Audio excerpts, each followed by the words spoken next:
남아있긴 하지만 오늘 핵심 아마 이 구절일 것 같아요. 오늘 말씀이.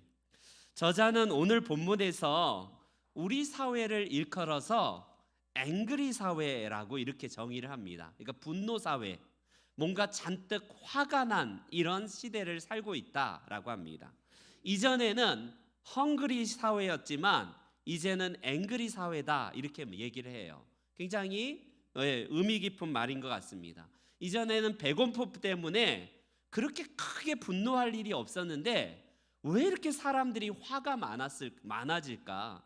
왜 이렇게 가는 곳마다 이렇게 분노가 막 끊이지 않고 사람들에게 잔뜩 독소처럼 쌓여 있을까? 그걸 바로 상처 때문이다라고 진단을 합니다. 여러분, 어느 그 목사님이 목회를 개척을 하고 목회를 하다가 진짜 막 목회가 잘 돼요. 막 진짜 막 성도님들도 잘 이제 막 부흥을 하고 그 교회가 굉장히 소문이 나는데 갑자기 한순간에 그 목사님이 이 추문 때문에 추락하고 맙니다. 그래서 성도들도 떠나가고 있는 성도들마저도 잔뜩 목사님을 비난하고 결국에는 굉장히 어려움에 사면초가에 놓인 목사님이 위로받기 위해서 가정으로 들어가는데 가족 식구들도 진짜 찬바람이 너무 쌩쌩 부는 거예요. 그런데 아무도 위로해 주는 사람 없고 아무도 자기 마음을 몰라주는 아는 사람이 아무도 없는데 딱 하나 알아주는 존재가 있습니다. 누굴까요? 강아지 맞아요. 가니까 얘는 내가 어떠더라도 나를 그대로 받아주는 거예요. 너무 예쁘고 너밖에 없구나. 그래서 이제는 내 곁에는 너밖에 없구나. 내 친구는 다 떠났는데 너밖에 없구나라고 이 개를 보면서 위로를 합니다. 그런데 그 모습을 보면서 옆에 계신 우리 사모님이 무신경하게 무관심하게 그 모습을 지켜보는데 더 들으라는 식으로 목사님이 이렇게 얘기를 해요. 아휴, 우리 집에 너 같은 친구 하나만 더 있었으면 얼마나 좋을까 이렇게 얘기를 했는데 놀라운 일이 다음날 일어났습니다. 무슨 일이 일어났을까요? 사모님이 바뀐 게 아니라 개를 한 마리 더 사왔답니다.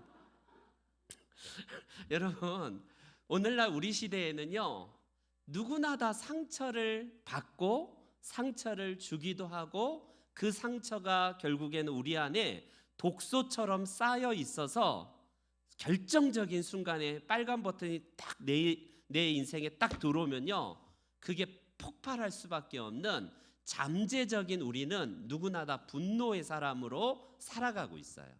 왜 그러냐면 표면적으로는 다 괜찮습니다. 다 그냥 안 아픈 사람이에요. 그런데 우리는 깨어짐을 경험한 사람으로서 오늘도 이 상처에 대한 부분들을 계속 마음 안에 쌓아놓기 때문에 다 아파요. 안 아픈 사람이 없습니다. 겉으로 보기에는 멀쩡한데 속 깊이 흉금을 털어놓고 그와 대화하고 이야기를 해보면 안 아픈 사람이 없어요. 그게 내가 누군가에게 상처를 주었다는 것보다는 내가 그냥 알게 모르게 누군가로부터 그냥 작은 지나간 얘기도 그냥 나는 상처로 받아들이는 사람. 그래서 상처가 내 안에서 크게 자리하여서 이 상처로 인하여서 분노로 폭발할 수밖에 없는 오늘날의 사회이다라고 말을 합니다. 그렇기 때문에 오늘 현대인에게 있어서 우리가 치유의 경험을 하기 위해서는 진짜 중요한 게 뭐냐면 내 내면에 쌓여 있는 이 상처에 대한 부분들을 어떻게 우리가 다루어야 되고 이 상처를 잘 다루어서 우리가 그 상처로 말미암아 또 다른 상처받은 사람에게 내가 다가가서 치유자의 삶으로 우리가 나아갈 수 있다라는 사실입니다. 그렇기 때문에 우리는요 옆에 지나가는 아저씨한테 상처를 받는 경우는 없어요. 아까 그냥 유머이긴 하지만 가장 가깝게 나를 이해해 줄 거야. 이 사람만큼은 내 사정을 충분히 이 사람은 이해해 줄 거야. 그 사람이 이해를 못하기고 그 사람마저 등을 돌리기 때문에 더 없는 상처를 가지고 살아가는 존재가 우리가 아닌가 싶어요. 여기에는 예수 안 믿는 세상 사람들의 이야기가 아니라 오늘 우리도 포함이 되고 있고, 어찌 보면 예수님 믿기 때문에 더 큰 상처를 갖고 살 수밖에 없는 우리 그리스도인인지도 모르겠습니다. 그렇기 때문에 우리는요, 비난받거나 뭔가에 대한 아픔의 말을 듣거나 내게 있어서 그런 아픔들을 경험할 때에 상처로 쌓아두면요, 굉장히 위험합니다. 왜 그러냐면 그 상처는 결국에는 가장 첫 번째로 나를 찔러요. 나를 결국에는 파괴하고 망가뜨리게 되는 것과 더불어서 또다시 이 상처를 해결하지 못하면요, 누군가를 찌르는 강력한 흉기가 되어서요, 파괴적인 관계로 결과적으로 상대방마저 무너뜨리게 되고, 내가 받은 상처 이상으로 그 누군가에게 상처를 주는 치유자가 아니라 오히려 트러블 메이커, 그래서 우리는 관계를 깨뜨려 버리는 사람이 된다라는 사실입니다. 이게 무서운 거예요. 그렇기 때문에 우리는요, 가장 깊은 상처를 우리가 어떻게 해야 되는가? 그래서 오늘날에는 여러 가지, 다행히 여러 가지 대사회적인 테라피 이런 그런 기관들이 많이 생겼어요. 가깝게는 우리 상담소 같은 데 가면 내 마음의 아픔을 그래도 털어놓을 때가 있어요. 아니면 우리가 뭐 하다못해 막 이렇게 파괴해갖고 막 뭐 부시는 데 있잖아요. 그 막 부숴갖고 막 물건을 때려 부시고 내 감정을 막 토해내라고 해갖고 막 TV도 막 깨버리고 막 유리창도 깨고 막 해서 분노를 좀 해소하라, 그렇게 좀 그런 해결의 방법들을 하기도 합니다. 여러분, 그런 데 가면 일시적으로 스트레스가 풀리는 것 같아요. 그 상대방에게 못했던 욕을 잔뜩 해라 해서 정말 들어보지도 못한 그런 세상에 없는 그런 여러 가지 욕들을요, 그동안 내가 이 정도로 이렇게 독소가 쌓여있나 싶을 정도로 욕을 막 해라, 마음에 쌓아두지 말고 욕을 하고 막 부시고 물건을 깨트려서 어떻게든지 그거 독소를 해결해라, 이런 방법도 제시하기도 합니다. 여러분, 그런데 가서요 하면 도움이 돼요. 그리고 후련한 감은 있습니다. 그러나 그런 여러 가지 힐링을 할 수 있고 해소할 수 있는 여러 가지 것들이 우리들에게는 도움이 되지만 영구적이지 않는다라는 게 문제가 된다라고 할 수 있어요.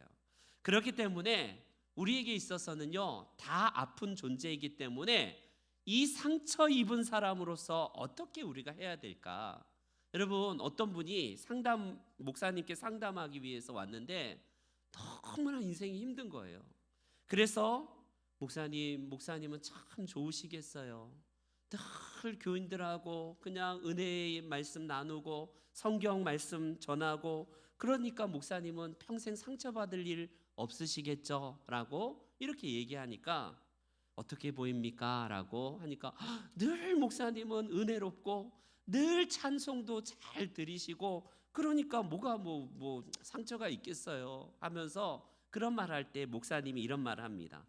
제가 만약에 이 자리에서 우리 성도님께 제 아픔과 상처의 얘기를 하자면 삼국지 분량보다 더 많은 분량을 아마 써내려갈지도 모르겠습니다.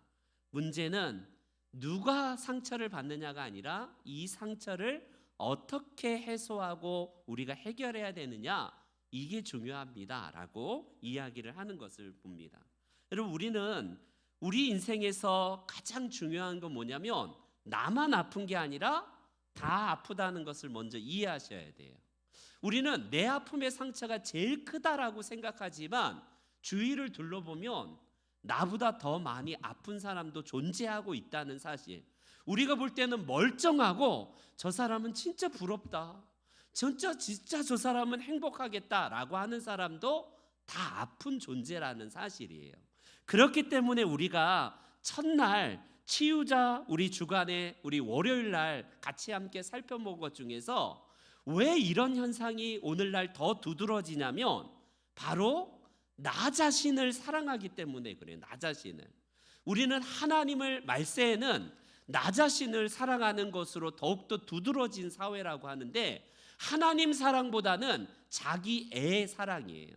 그렇기 때문에 우리는요, 상처를 어떻게 극복해야 되는가, 이걸요 우리가 관점을 좀 넓혀서 이거는 쌓아두면 독소가 되고 결국에는 나랑 관계하는 모든 사람도 다 죽이는 것이기 때문에 잘 해결해야 되는 방법을 찾아야 되는데, 그 해결 방법을 오늘 본문에는 바로 우리 예수님께 가지고 오라라고 말씀을 하고 계세요. 여러분, 우리 주변에는 과거에 그 상처 때문에 과거의 그 노예가 되어서 현재를 살아가는 사람이 있습니다. 내가 그 생각만 하면 그 과거의 상처가 현재 망령처럼 되살아나서 미래를 살지 못하는 존재, 현재를 살지 못하고 과거에 묶여 있는 분들이 있어요. 미움받을 용기가 아니라 상처받을 용기를 가지고 살아가는 존재입니다. 뭐든지 매사에 목사님 오늘 저렇게 얘기하니까 오늘 나 들으라고 하나 보다, 내가 저렇게 하니까 목사님이 나 상처 주는 말 하네, 나를 까네, 이런 얘기를 해요. 그거는 진짜 자기가 모든 걸 다 상처받을 준비를 하고 있는 사람입니다. 내가 이 모양이니까 목사님도 나를 공격하고 설교를 통해서 나를 비난하네, 이런 식으로 받아들이는 거예요. 주변 사람들이 무슨 얘기가 하고 행동만 하면 저거는 분명히 나한테 하는 거야 라고 하면서 자기가 모든 상처를 잡고 과거의 명령이 되살아나서 상처로 살아가는 사람이 있습니다. 열등감의 노예가 되어 있고 죄촉감에 사로잡혀서 더 이상 믿음의 성장이 없는, 이게 뭐냐면요, 바로 우리의 내면의 상처가 해결되지 않는 사람의 특징이에요. 이런 분들은 어떠냐면요, 교회에 더 열심히 할 수 있는 가능성이 있습니다. 왜? 더욱더 믿음 좋아 보이기 위해서 내가 더욱더 교회에 봉사 열심히 하고 율법의 마일리지를 계속 쌓아가면서 내가 믿음 있는 척을 하는 거예요. 그런데 내면의 상처가 해결되지 않기 때문에 어떠냐면 늘 신앙생활하면서 남 비난하고 정죄하는 사람들, 이분들은요 마음의 상처가 누구보다도 진짜 많이 아픈 사람이에요. 그런 분들은 오늘 우리들에게 있어서 진짜 중요한 게 뭐냐, 바로 우리의 모든 것을 다 이해하시고 아시는 예수님께 나오라, 이렇게 말씀을 합니다. 상처 입은 치유자라는 이 단어는 헨리 나우엔, 우리 하버드 대학 교수직을 내려놓고 장애인 공동체로 들어가서 남은 인생 그냥 장애인들과 함께 평생 살다가 소천하신 그런 천주교 사제가 있습니다. 헨리 나우엔이라고 우리에게도 많이 알려진 기독교 어떤 여러 가지 책을 통해서도 알려진 분인데, 이분의 책 중에 상처 입은 치유자라는, 거기서 많이 알려진 내용이에요. 이분은, 헨리 나우엔은 예수님이야말로 우리에게 있어서 상처 입은 치유자다, 이렇게 말을 합니다. 예수님은 우리가 볼 때에 완벽하신 분, 하나님의 아들, 전능하신 하나님, 그분은 상처 이런 것과는 전혀 상관없이 살 뿐, 그래서 그분은 완벽한 사람처럼 이야기하지만 예수님이야말로 모든 이 땅의 사람들의 부정적인 감정과 아픔들을 다 오물을 뒤집어 쓴 분이다라고 이야기를 합니다. 여러분, 아닌 게 아니라 우리의 부정적인 감정을 다시 한번 돌이켜 보세요. 여러분, 억울한 감정, 이게 얼마나 힘들어요. 나는 전혀 그러지 않았는데 누군가가 나를 모함하거나 아니면 잘못 오해해서 나를 향해서 비난하는 얘기가 들어옵니다.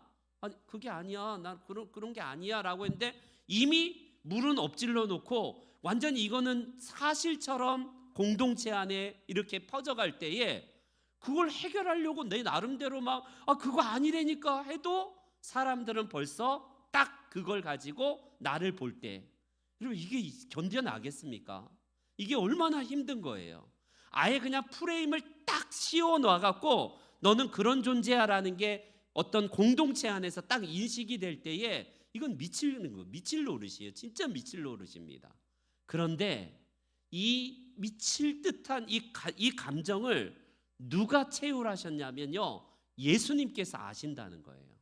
여러분, 예수님만큼 억울한 이 경험을 하신 분이 있을까요? 예수님은 이 땅에서 배신이 뭔지를 알아요. 배신. 3년 반 동안이나 동고동락했던 제자들, 그리고 호언장담했던 이 베드로를 비롯한 12명의 제자들, 그들이 하루아침에 예수님이 십자가를 지기 전날 그들은요 뿔뿔이 다 흩어지고 도망갑니다. 여러분, 사람에게 배신감을 느낀다는 것은 진짜 큰 상처예요. 다른 사람도 아니라 너만큼은 절대로 그러지 않을 거야. 믿었던 그 사람에게 여러분 비수가 딱 꽂혀질 때에 그 견뎌나겠습니까? 너무나 이런 감정들은 우리가 살면서 너무나 아픈 감정이에요. 이거는 평생 우리의 마음의 생채기가 아물지 않을 진짜 큰 상처입니다. 근데 그걸 누가 경험하셨다고요? 예수님이 경험하신 거예요. 예수님은 이 땅에서 진짜 큰 상처, 우리가 경험한 그 이상의 어마어마한 이 땅의 아픔과 상처와 모든 것들을요 다 오물을 뒤집었었어요. 그런데 우리는 이렇게 생각합니다. 예수님은 하나님이시니까 그 정도 상처쯤이면 충분히 이겨내지 뭐. 그분은 하나님이시니까 그거는 그냥 능히 이겨내실 만한 분이지. 여러분, 예수님도 우리와 똑같은 감정을 가지고 있어요. 그분은 완전한 사람이라고 말씀하고 계십니다. 어때요? 우리들에게 히브리서에서 이런 말씀이 있어요. 우리에게 있는 대제사장은 이렇게 하면서 말씀이 있는데 한번 띄워주시기 바랍니다. 히브리서 4장 15절 같이 천천히 한번 남성이 읽어보겠습니다. 시작. 우리에게 있는 대제사장은 우리의 연약함을 동정하지 못하실 이가 아니요 모든 일에 우리와 똑같이 시험을 받으신 이로되 죄는 없으시니라. 여기 보세요. 우리의 연약함, 모든 것에 우리와 똑같은 시험, 똑같은 상처, 똑같은 아픔, 똑같은 경험을 받으신 분이래요. 그분은요 우리 사람보다는 조금 격이 다른 분이 아니라 우리와 똑같은 상처, 뭐가 아픔이고 뭐가 배신이고 뭐가 억울함이고 뭐가 상처인지를 예수님은 다 아신다는 거예요. 그분이 왜 그러냐면 이 땅에서 그 모든 것을 이 땅에서 경험하신 분이기 때문이다라고 우리 성경은 말씀합니다. 지금 그 예수님이 오시기 전 700년 전 사람인 이사야 선지자가 그 예언을 하신 거예요. 오늘 본문 이사야서에서 그는 실로 우리의 질고를 지고 우리의 슬픔을 당하였다라고 이렇게 말씀합니다. 아직 예수님이 이 땅에 오시기 전 700여 년 전에 이사야 선지자를 통해서 그분은 우리들에게 오셔서 어떤 존재로 오실 것인가? 바로 상처 입은 치유자로서 우리들에게 오셔서 우리의 모든 것을 채울하시고 동정하시고 싸매지시고 우리의 모든 아픔들을 이해하시는 하나님으로 오실 것이다라고 이사야 선지자가 예언하시는 거예요. 여러분, 바로 그렇습니다. 우리는요 누군가가 나를 이해해 주는 사람이 이 땅에 한 명 있다면 상처가 그래도 조금 회복이 돼요. 조금 해소가 됩니다. 그런데 아무도 내 곁에 이해해 주는 사람이 없고 내 이 아픔에 대해서 공감해 주는 사람이 아무도 없을 때 그게 얼마나 힘든 우리 경험이겠습니까? 그런데 예수님이 우리에게 있어서 그런 존재로 상처 입은 치유자로서 우리 곁에 계시다라는 사실을 오늘 본문은 증언을 하고 있습니다. 여러분, 분명한 것 사실은 무엇이냐면 우리에게 있어서 이 상처가 해결되지 않으면 잠재적으로 나는 언젠간 나 자신을 파괴하는 것뿐만 아니라 가깝게는 우리의 가족과 관계하고 있는 옆 사람들을 자꾸 찌르는 가시가 돼요. 흉기가 됩니다. 이걸 힘이 약한 사람들에게 대상으로 해야 되기 때문에 가장 가깝게는 자녀들에게 내가 흉기를 휘두르는 거예요. 이 거친 언어로 내 행동으로 흉기가 되어서 그 상처를 또 다른 약한 사람들에게 어떻게든지 해결해야지 내가 살 것 같으니까 그런 식으로 해소해요. 여러분, 그러니까 관계가 파괴가 되고 주변 사람들이 점점 더 떠나게 되고 더 상처는 점점 더 독소로 내 안에 자리 잡게 되어서 그런 해결 방법으로는 우리는 해결이 안 된다는 겁니다. 그렇기 때문에 우리의 모든 것을 체휼하시고 동정하시고 공감하시고 이해하시는 하나님께 나올 것을 본문은 이야기를 합니다. 여러분, 우리들에게 있어서 가장 중요한 건 뭐냐면 우리는 완벽한 컴플렉스에 빠지시면 안 돼요. 내가 전능한 완전 전능한 그리스도인 컴플렉스에 빠지면 안 됩니다. 믿음이 좋으면 열등감도 없고 믿음이 좋으면 상처도 없고 늘 밝은 게 믿음 좋은 것으로 착각하는 경우가 많습니다. 우리가 엘리야도 보았지만 계속해서 우리의 치유는요, 누구나 다 아프다는 사실 앞에 내가 겸허하게 하나님 앞에 인정하는 것에서 출발해요. 인정하는 것. 여러분, 자기가 강하다고 하면 할수록 더욱더 행동이 그리고 사람들에게 보여지는 것이 가면을 더욱더 큰 화면, 강한 이런 우리가 가면을 쓸 수밖에 없어요. 그러나 중요한 건 뭐냐면요, 우리의 연약함이라고 하지 않습니까? 우리의 연약함을 하나님 앞에 나와서 엎드려서 늘 구하는 것, 그걸 우리 주님이 기뻐하신대요. 가장 안타까운 분은 뭐냐면요, 사람 앞에는 연약한데 하나님 앞에는 강한 모습을 보여주려고 그래요. 나는 괜찮습니다, 나는 아무 문제 없어요. 이런 사람이 겉과 속이 다르기 때문에 굉장히 더 치유가 어려운 경우입니다. 그렇기 때문에 아프면 아프다고 해야 돼요. 아프면 하나님 앞에 이 마음을 고스란히 가지고 나와서 하나님, 제 마음의 감정이 이렇습니다라고 솔직하게 토하셔야 돼요. 우리가 특별히 시편, 새벽에도 말씀드렸지만 시편에 보면 탄식시라고 나와 있어요. 탄식시. 우리 좀 히터 좀 꺼주시겠어요? 너무 더워서. 탄식시가 나오는데 그 탄식시는 어떤 시냐면 개인의 아픔을 그대로 토해내는 시를 탄식시예요. 탄식시. 거기에 보면 깜짝깜짝 놀랄 만한 이야기들이 많이 나와요. 예를 들어서 다윗은요, 우리가 볼 때는 진짜 완벽한 사람, 저 사람은 무슨 말을 들어도 상처를 안 받을 사람, 저 사람은 늘 믿음으로 살아가기 때문에 어떤 것에도 능히 승리하는 사람, 우리가 그렇게 생각하는 경향이 있어요. 그런데 누구나 다 아프기 때문에 다윗도 여러분 아픈 사람이에요. 그는 그 아픔을 그런데 어떻게 해결하는가? 하나님 앞에 그대로 나와서 그대로 자기의 감정을 솔직하게 그대로 토해냅니다. 하나님, 나 힘들어요. 어떻게 저런 인간이 나를 괴롭히는데 하나님 가만히 있을 수가 있습니까? 자기의 감정, 지금 이 폭발할 것 같은 이 분노, 이것을요 하나님 앞에 그대로 토해냅니다. 솔직하게 감추지 아니하고 하나님, 내 감정이 이렇습니다. 나 진짜 죽겠습니다. 나 힘듭니다. 저 인간 이를 꺾어주세요. 이런 시예요. 쉽게 말하면. 아니, 저 사람이 진짜 하나님 믿는 사람 맞아? 하나님 믿는 사람이라면 하나님, 저 사람 용서해 주세요. 저 사람 자기 죄를 알지 못합니다. 하나님, 저 사람 불쌍한 사람이에요. 그러니까 알지 못하기 때문에 나한테 이렇게 힘들게 하는데 하나님, 저 사람 용서해 주시고, 이렇게 해야 하는 게 우리의 상식 아닙니까? 여러분, 저는 이제 그 치유하는 그 장소에서 어떤 분을 치유하는 그런 곳에서 이렇게 얘기합니다.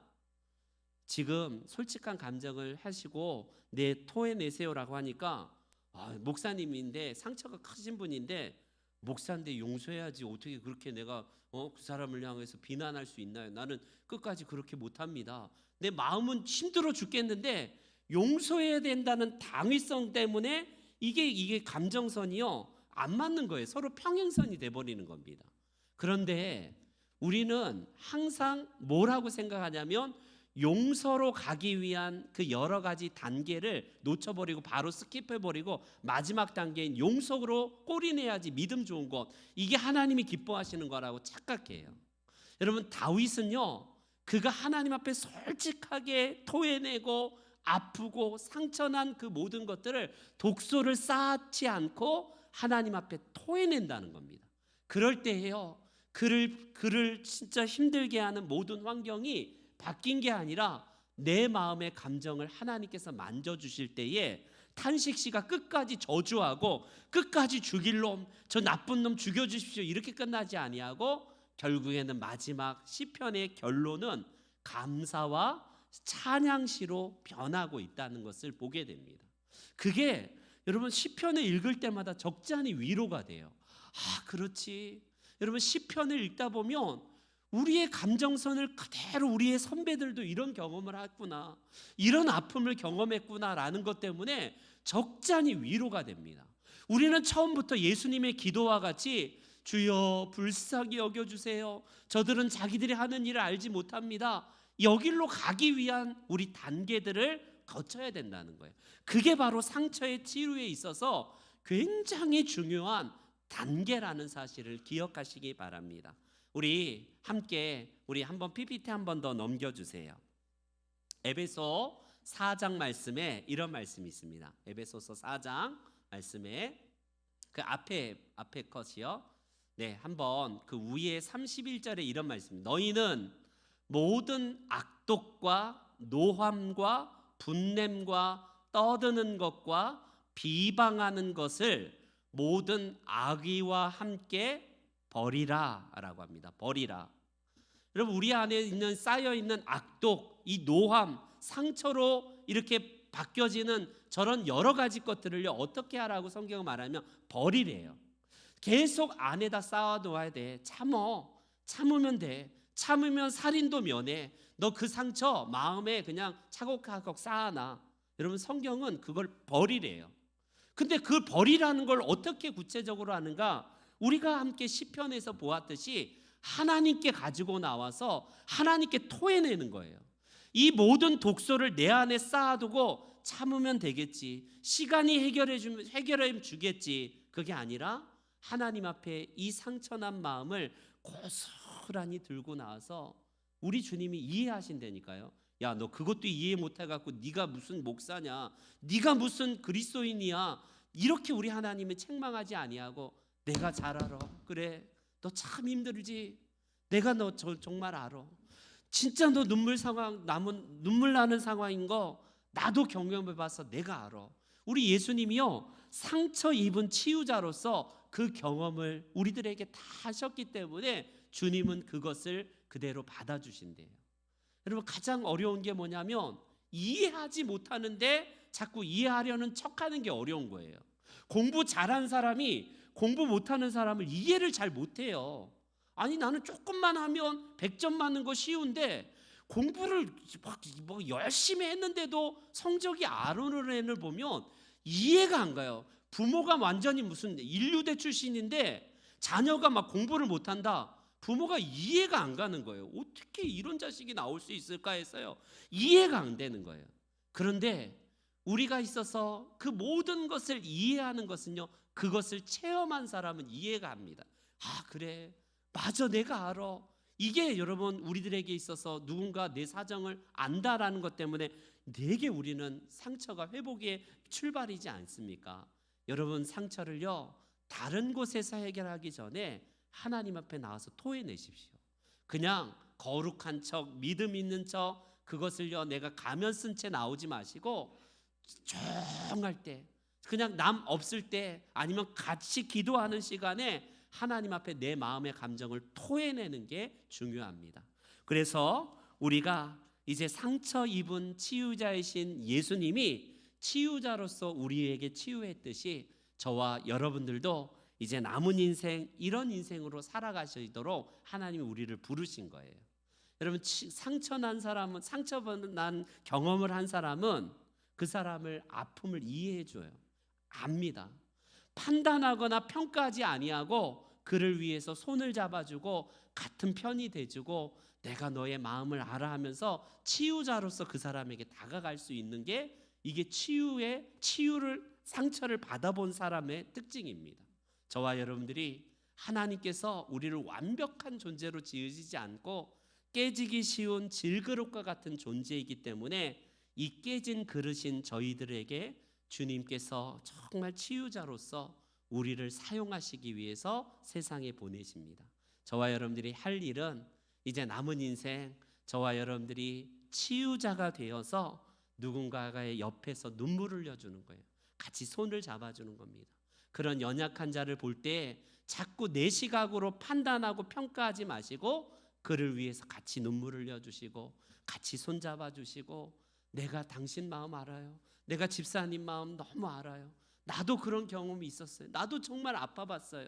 하면서 우리가 예수님처럼 치유자로서 다가가야 됩니다. 이 모든 일에 십자가의 능력으로 우리를 치유하신 그리스도의 치유가 저와 여러분들에게 임하여서 우리 옆에 있는 우리 세상의 많은 아픈 세상을 치유하는 모든 치유자들이 되시기를 주의 이름으로 축원합니다.